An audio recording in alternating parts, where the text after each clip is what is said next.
क्या कभी सोचा है कि किसी देवता का स्वरूप इतना अनोखा क्यों हो सकता है?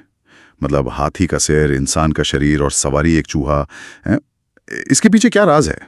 हम कबीर और इरा आपका स्वागत करते हैं मंथन में। आज हम बात करने वाले हैं प्रथम पूज्य देव भगवान गणेश के बारे में। उनके कई अलग अलग पहलू हैं, है ना? बिल्कुल। कुछ पौराणिक कथाएं हैं, उनके मतलब प्रतीकात्मक अर्थ भी हैं, और कुछ लोगों ने एकदम अलग नजरिए से भी देखते हैं। हाँ, तो आज हम इन्हीं सब स्रोतों को टटोलेंगे। गणेश जी का ये जो रूप है, उनकी कहानियां हैं, उनसे हमें क्या प्रेरणा मिल सकती है, इस पर बात करेंगे। सही। तो इरा, कहाँ से शुरू करें?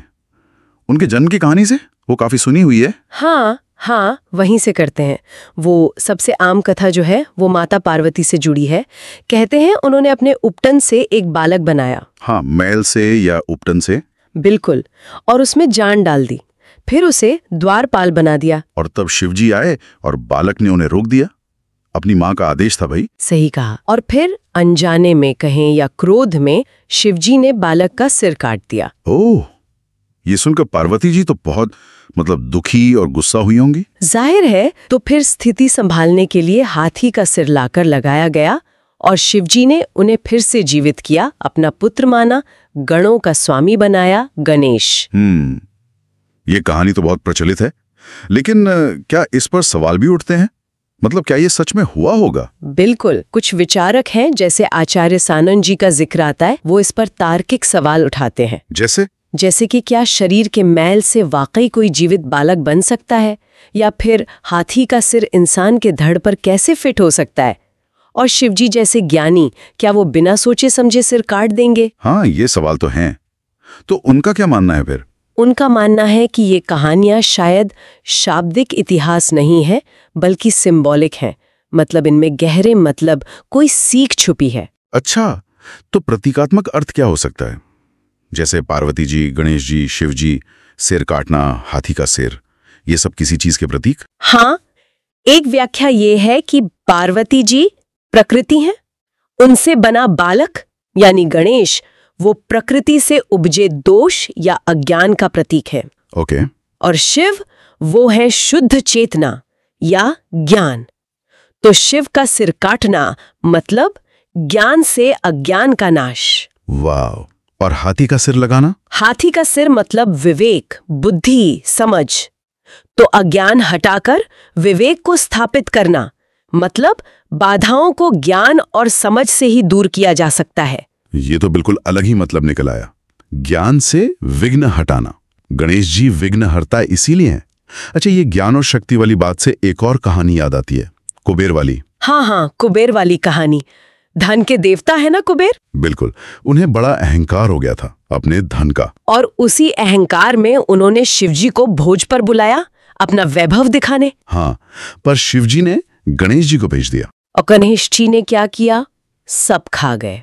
खाना, बर्तन, सोना, चांदी, सब। अरे बाप रे। और फिर भी भूख शांत नहीं हुई।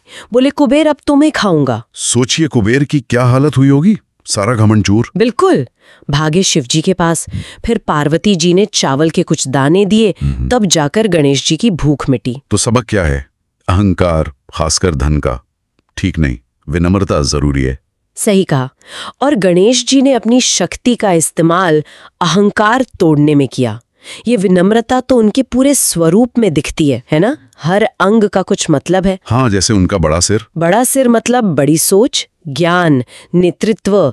छोटी आंखें एकाग्रता, ध्यान। और बड़े कान। सबकी सुनो, ज्ञान लो, लेकिन मुंह छोटा। कम बोलो। हाँ, कम बोलो, सोच समझ कर बोलो। सूंड है वो कुशलता का प्रतीक है। हर काम निपुणता से करना। और उनका एक दांत टूटा हुआ, एक दंत, इसका क्या मतलब? एक है लक्ष्य पर टिके रहना, या फिर अच्छा बुरा, सुख दुख, इन सब द्वंद्वों से ऊपर उठना। और उनके 4 हाथ, एक में लड्डू, मोदक। वो है ज्ञान या मेहनत का मीठा फल, आनंद। हाँ, एक हाथ आशीर्वाद देता हुआ, और बाकी 2 में रस्सी और अंकुश, पाश और अंकुश। पाश यानी रस्सी, वो संयम, अनुशासन का प्रतीक है। और अंकुश, वो हाथी को काबू करने वाला। हाँ, वो है मन पर नियंत्रण। हमारा मन भी तो हाथी जैसा ही है ना? चंचल, शक्तिशाली, अंकुश उसी मन को वश में करने वाले विवेक का प्रतीक है। मन पर नियंत्रण उपनिषदों में भी तो कहा गया है ना इसके बारे में। बिल्कुल, ब्रह्मबिंदु उपनिषद कहता है मना ए मनुष्याणाम कारणम बंध मोक्षयो। मतलब मन ही हमारे बंधन और मुक्ति का कारण है। अगर मन दुनिया की चीजों में फंसा है तो बंधन है, अगर उनसे हट गया तो मुक्ति। अंकुश उसी मन को साधने का प्रतीक है। गहरी बात है। और फिर उनका वाहन चूहा, इतने बड़े देवता और सवारी इतनी छोटी। इसकी भी मतलब है, एक तो विनम्रता कि बड़े होकर भी छोटे का सम्मान करो।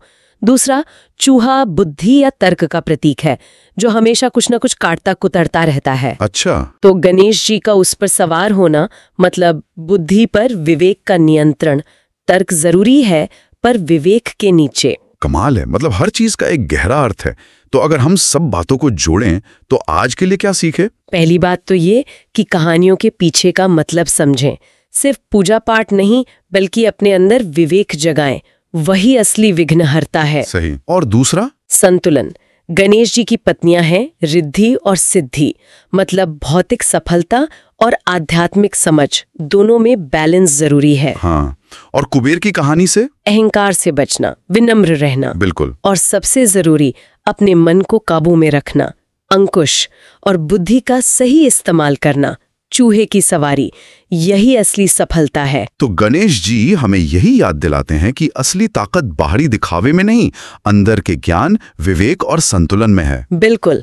और सब कुछ घूम फिरकर वहीं आ जाता है, मन पर नियंत्रण। हाँ, वो श्लोक एक बार फिर से। मनेव मनुष्यानाम कारणम बंध मोक्षयो बंधाए विषयासक्तम मुक्तये निर्विषयम स्मृतम। अर्थ, मन ही बंधन और मोक्ष का कारण है। विषयों में फंसा मन बंधन है, विषयों से हटा मन मुक्ति है।